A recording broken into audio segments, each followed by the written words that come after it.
Greetings, fanboys and fangirls. Jared here with another video review from Fanboys Forever. And today we're going to be having a look at the brand new Horsemen Studios Figura Obscura Frankenstein's creature. So I've really been looking forward to this figure in the, week and a half since they announced them. Of course, the great thing about Figura Obscura is they're ready to ship as soon as they announce them, and usually you get them within a week or two. So this has been a very exciting release for me. I bought this with my own money. He was about $69.99 on storehorsemen.com. Here you can see the incredible Eric Treadway artwork on the front of the box with a very book-accurate monster.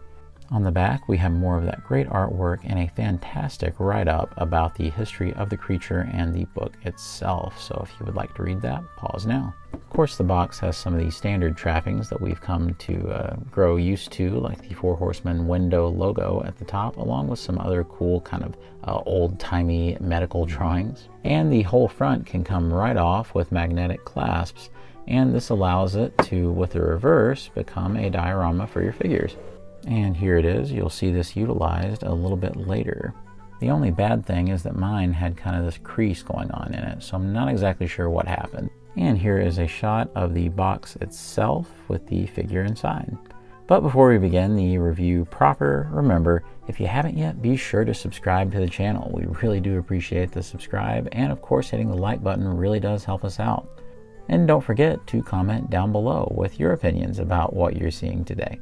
And remember, if you really appreciate my work here on the channel, there's always the thanks button. With all that out of the way, let's begin. And as you can see, the creature has broken out of his box.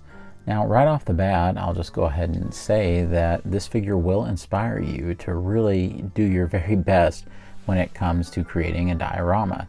It certainly had me sorting through all of my bits and bobs, trying to find the very best combination to make this guy shine, and it was a lot of fun. As you can see, the monster looks quite different than he did in the packaging earlier, and that's because there are several different modes that you can put the creature into. I feel like it would be fun to just do it in chronological order based on his changing appearance from the novel. Here we can see Dr. Frankenstein actually creating him for the first time and getting freaked out, then running out of the house. Literally, I'm not kidding, that's actually what he does when he first creates the monster. So let's go ahead and look and see just how accurate the monster is to the book's description. In the book, it does describe yellow skin and watery eyes, and I think that this does a fine job of conveying that kind of first appearance of the creature. You can see he just has some rags on, kind of a loincloth look, and of course he does come with a decent pair of pants, so don't worry. Since he's actually strapped to the thing, I figure that this would be the best time to talk about the kind of dissection or surgery table that he comes with. So let's go ahead and just show you that yes, there is some articulation here. You can see that you are able to get it in different positions. You can have it go parallel to the ground if you wish. And the one bad thing about it, I think, is that it does feel, like it's very thin plastic. So I feel kind of uncomfortable when I'm changing the positions on this. I always feel like it's going to break. I mean, it's not showing any sign of that, so I definitely don't want to be too judgmental here, but I will say that it will worry you slightly as you deal with this thing. What I do appreciate is this incredible paint detail on the bottom, almost looking like the paint has chipped off. It's kind of in disuse. It's been used over and over again. I really like all the kind of wheels and things up here that really sells that it's an actual table that could be hoisted or operated or adjusted. So I just think that looks fantastic. Another really cool thing are the removable and adjustable, because you can see there's different spots you can put these little support poles in. These faux leather straps here on the table. I think these are absolutely great. You have a smaller strap right down here to get the shins down, and then you have the larger, thicker strap up here that is wide enough to go over the width of the arms and the chest. So I really think that that is a fantastic look. You can see that I have opted to put his shackles on. There definitely is some leeway to where you can take the ends of the chains and kind of put them on the insides of these little areas. But I think it would have been better if these had the little clasps on them that you sometimes see in like Mezco figures and things, to where you could have actually clasped them onto these. I think that would have been a little bit cooler, but I still really appreciate that you can at least kind of tuck these in. I will show you that you can adjust him all the way up pretty much to where he's almost in a standing pose.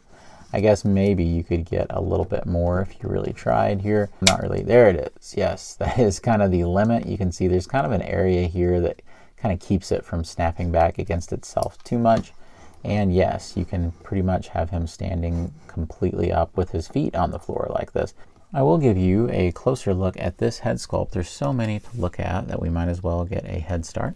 Right away, I'll tell you that this is just an excellent head sculpt. The Four Horsemen always do incredible work, especially with their Figura Obscura line, but I do think that this kind of goes to a new level even for them. There's just so much intricacy here. Obviously, they're doing something that they love, and it's something that they care about, and they desperately want to get right. And I definitely think that they've done it here. You can see that the monster just has this absolutely sullen look on his face. Of course, it won't be that way with our next head sculpt. And the wash work here is just fantastic. There's a very subtle wash going on. It meets the standards of the book when it says that his face was kind of shriveled, and you can see that, and along with the black lips that it talks about in the book as well. I really do like, we kind of have the stitches or whatever you want to say on the forehead there. That's kind of a nice callback to the universal look as well. That's about the only similarity that he has with that version. The cut, you can see, goes all the way down the face. This kind of detail even extends to the side where you can see the veins and things. There's even stitch work over the ears. On the very back of the head, you can see some skin folds and things. And it's just an awesome, awesome looking head sculpt. The side profile is really striking as well, with kind of a more jutted forward jaw there. And I just think it looks great from any angle. Even something like this, there's almost a sadness in the face. And I think that's very important for the novel version. There is a lot of sadness, but there's also a lot of rage. And so I think that that will bring us to our next head sculpt. And nothing quite says shunned and rejected by a world that hates and fears you quite like this head sculpt right here. It's absolutely a fantastic, fantastic display of emotion for this head. I'm just taken by it. It's very powerful. You can see how the lip kind of juts up at the bottom there, and the teeth are just fantastically well done here. All the detail work is consistent with that first head, and it does look like the creature is quite angry.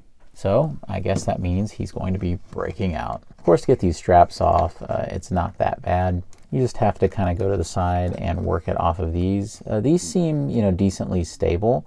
This doesn't seem like the thickest plastic in the world though. So, I mean, just be careful and don't pull too hard on these areas when you unleash him. So he is now out, and here he is unleashed upon an unsuspecting world. And with this angry head sculpt, it looks fantastic. He definitely seems very threatening. And this is a great time for us to discuss some of the other kind of detailing that's going on sculpt-wise on the rest of the body. So looking at the chest, you can see that there's definitely those stitches going on. Really love the kind of Y pattern right there, and especially that the head has had to be stitched completely onto the body. On the back, we have this great musculature, all this great tone, and what's really interesting is it's almost like that he is cracked apart, that the flesh is just barely holding together. So I think that's a great little effect. Now here's a sculpted detail you don't see too often in anatomy on figures. It's this kind of squishing down here of the flesh and kind of the fatty layer down here. I think that that is really impressive. It's also kind of shriveled a little bit, which is in line with what the book says. Back here, even the backs of the legs look amazing. All of this in the front looks great. We have more of that stitch work going on. And yeah, the loincloth kind of deal itself looks really natural. I love the way that it sets on the figure. And we'll get into how you switch all that out in just a moment. You can see down here, I do have the shackles. These are completely removable. You don't necessarily have to have them, but I think, why not, right? Because it just adds a little something extra. This is also probably a good time for us to talk about articulation. The Four Horsemen always give us the very best that they can when it comes to articulation and these Figura Obscura releases. And the creature here is no slouch as well. With the head, you do have kind of a hinge on the neck that allows for some really far up movement and some really far down movement as well, being able to completely bury that chin. Of course, you can take the head left and right, but this one in particular seems a little tighter on there, so it's something that you could easily kind of sort out yourself, I guess. There is nothing going on in the chest, which I do think was the right decision. It's something the Horsemen do try to avoid in terms of articulation. I think that they hate to break up the sculpt for that articulation on a chest, so I do think that was the right move here, because it does preserve a lot of the kind of sculptural integrity of the look that they went for. With the arms, you can see there's some terrific range. He is able to pretty much T-pose, and he can bring them in pretty much all the way there. There's very little gappage in terms of between the arm and the chest, so I think that's great. They do have a single joint here at the elbow, but you have to understand this is a single-use kind of sculpt. Of course, they'll probably do a repaint or something with it, but let's face it, you know, this is probably a Frankenstein only kind of sculpt, so it's completely understandable why an independent action figure company would just have a single joint here. Plus, they've made sure that it was a good single joint. He can go pretty much right at 90 degrees, so it's an effective one, and I don't mind it at all. You can rotate it, of course, at the elbow, and up here you do have hinges at all the alternate hands, and they rotate. You do have quite a bit of give down here at the waist, so it makes up for a lack of the chest articulation, because you can kind of swivel it left and right and backwards and forwards, so I do appreciate that. Down here, the loincloth does inhibit it slightly, but he can pretty much do the splits, so that's pretty cool. And when it comes to kicks, he doesn't have drop downs or anything that I know of or have been able to unlock, but he doesn't really need them either, because he's able to do pretty much a 90-degree kick, which is awesome. He is able to rotate those hips right there. He does have a single jointed knee, and it's pretty much right at 90 degrees. It's not too bad at all. We have a rotation at that knee, which I think is nice. And we do have hinges at the ankles, as well as a pivot left and right. And that means you can get those really wide poses. So that means, like in practice, something like this is really easy to do. Only took me a couple seconds. I spent longer adjusting the head and neck than I did the legs. So it's a really well-balanced figure. All right, so in terms of evolving the look for the character, the Horsemen tried something here that I thought was a really cool idea, and that's just giving them some soft good pants. And usually this would be a huge no-no for me, something that I don't think would work out very well, but the figure comes packed this way, and it looks really nice. Let me show you how it works. Basically what you want to do is bisect the figure right here. And mine was actually a little stuck at first, but once I worked with it, it was fine. So you just pull. You can see there's a little bit of the red ball in there that you pull it out from. And it's really in there. As a matter of fact, you can even see some of the dried yellow paint there that was keeping mine a little bit stuck. So just keep in mind that you may have kind of a fight on your hands when you first go to get this thing apart. And if you look on the inside, you can even see some of the red from that. So it was pretty stuck. Now this comes off, and sorry to say, no, there's not. Yeah, it's a little weird, but he has this kind of, I guess it's like modular for different pieces that you might want to use if you do want to customize this guy, if you want to use like loincloths or something. All right, so here is essentially your naked version of Frankenstein. Like I said, it doesn't really work. I mean, you know, you could do hilarious stuff where you pixelate or blur out some things. But yeah, it's not too bad if you get really creative with some of your photography. You can have like a branch or something in the front doing this. And yeah, it's pretty convincing if you just want to have him running around buck naked. However, in the back, you can see that it's just like he's wearing a yellow Speedo or something.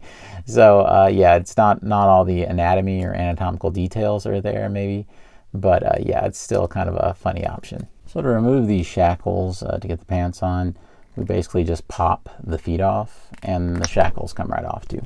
All right, to support the pants a little bit better, he comes with this piece.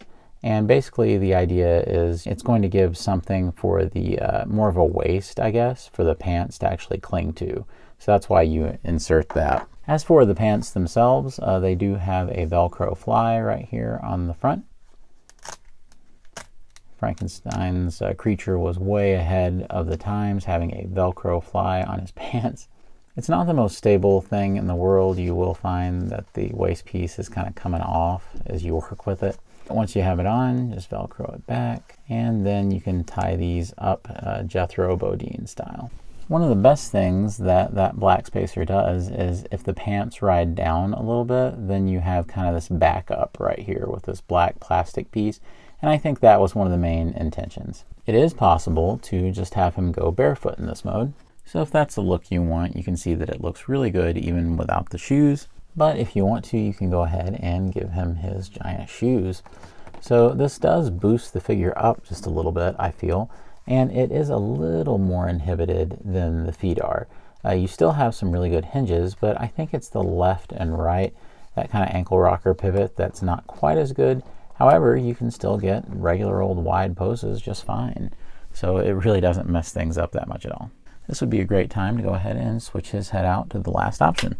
So later on in the book, his hair does grow out, and it is quite black, just as the book describes. And this has got to be my favorite of the head sculpts, because I really do think that they've really struck a chord between the two. It is sort of disgruntled and angry, but it is restrained, it's contemplative.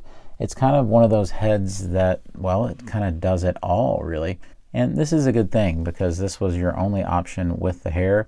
In my opinion, it's kind of a shame that you can't take the hair and move it to the other heads so that you can have options for all of the head sculpts. But I really do appreciate that they didn't do something really extreme for this particular head. This way it can kind of be what you need it to be. I think the hair just looks so amazing. The eyes really look fantastic, and I love how dynamic they were with the way that the bangs are situated over the face. I think that they're firing on all cylinders with the wash, and especially the way that the eyes look so wet here, which the book does describe that in great detail, but there's something very lifelike going on. I especially like how stringy the hair is too. Moving on to the back, you can see that there's little strands going everywhere. So I guess what I'm saying is the Horsemen didn't just phone it in about this. Of course, when did they ever? It's truly just a fantastic look, and it's really haunting. I think this captures the monster, it captures the creature better than most any other representation I've seen, if we're talking about like book accuracy here. So it is quite beautiful. But that's not the end of the customization you can do with this guy. I will go ahead and take off his shackles and free the poor guy. There we go. We have to remove the hands to do it. And for me, I feel that this has to be my favorite overall look for the character. And I love to have my figures kitted up as much as they can be. But in this case, it's less about just having all the kit and more about it having some of the nicest aspects of the figure all in one. Let me show you in greater detail. This big coat that the creature is wearing is absolutely gorgeous. The Horsemen have gone all in on doing all these little clasps and things and buttons. Of course, you can't actually clasp them. It's made of this rubbery material, so it wouldn't work. But they've also had it to where clearly the creature has stitched this together himself out of all sorts of different materials and different types of furs that he's found along his journey. You can see all these different kind of patchwork elements back here. Kind of reminds me of the legend of the Leather Man, this guy that had this giant coat that he'd patched together. I really do like the fur around the collar up there. I think that's probably my favorite touch. In the end, it makes this figure one that's just full of texture, and I think that's probably the most impressive thing about it. You've got this beautiful coat, and it adds to an already incredible base figure. So you really do start to feel this kind of premium element to the figure if it wasn't obvious already. So for me, I will probably be keeping it in this particular mode because I think this is the most iconic look. I think that everything just works so well. Plus, none of these accessories, aside from the switchable shoes, which slightly hinder some of the ankle articulation, none of the other elements hinder any articulation points. So with the pants, you can actually get more articulation than you could with the loincloth, with crazy kicks like that. And of course with the arms, since this is sleeveless, you're not going to have any kind of problems with this either. It really does work together very well in terms of being appropriate for an action figure, just like Mary Shelley surely intended. Maybe Lord Byron pulled her aside and said, you know what, when they do the figure, you really don't mess up that articulation, so make sure you keep the descriptions very mobile. In terms of other accessories, he really does have an absolute wealth of stuff. He does come with several books, and I think that those are a great addition, and they even have little spots to where you can kind of plug his thumb or his finger in to kind of help him hold them better. You can't open them or anything like that, but I still think that they're a neat addition. Another thing that he comes with is this little table for more instruments that would be used during the process of bringing him to life. These are all sculpted really, really well. And it even comes with this bendy wire that you can then string through several of the instruments in whatever fashion you desire. Perhaps there's someone who is more of an expert than I am on some of the instrumentation of the era, about some of this and all the functions of it, but I just put it together in a way that I thought would be fun. This is this little black bit and bob here is just something I added just to make it look cooler, so I'm going to take that away as to not accidentally give you the impression it comes with something it doesn't. But yeah, I think that this is a really cool addition, and I'm sure that there'll be a lot of very creative folks who come up with all sorts of different configurations for this. Just to show you here on the other side, this is how it looks. You can see where it's the end of the bendy wire, where that comes out at. But yeah, I think it looks great and it works very well. Not only that, but he does include some alternate accessories which you could use on the figure if you so desired, but they're really just meant to be more window dressing. Like here you can take this skull out, and I'm pretty sure we've seen this skull before, but still it's pretty neat. Here we have a skeleton hand, and you can put it in this little jar if you so desire. That's what I did, and I think it's pretty cool too. You can definitely give the creature a skeleton hand if you wish. Here's a fun one that's straight up horrifying, and it's the more cadaver head right here. I think that this is really cool looking. It's almost a more decayed version, but at the same time you might say that this is the head that previously occupied that body before they cut it off and replaced it with this other one and stitched it on. You can also put this on the figure as well. Other than that, he does come with two alternative hands that are just holding hands. And he does include this cool little book. This is similar to what they've included in previous Figura Obscura releases, and I think this is really special that they put something like this together. It has lots of great artwork from Eric Treadway. It has some incredible little excerpts from the actual book. It also has some information about Mary Shelley and some little diagrams inside. So it really is just a great way to celebrate that original story. I think they did a fantastic job with this. And just to answer any questions in the comments about my Victor Frankenstein back here, the eagle-eyed viewer will be able to tell that this is a Gotham by Gaslight Joker body, and I've simply just taken my Quavos head from a solo Star Wars story from the Star Wars Black series and just put it on there. So it's like if Paul Bettany played Victor Frankenstein. Maybe he did. I don't know. Maybe he did at some point. But I do think it's a pretty cool look. Let's go ahead and show you what that would look like with the monster and Victor side by side right here. Neither one of them are standing like perfectly straight. Both of them have their knees slightly bent and their feet spread apart a little bit, but I feel like that this works pretty well.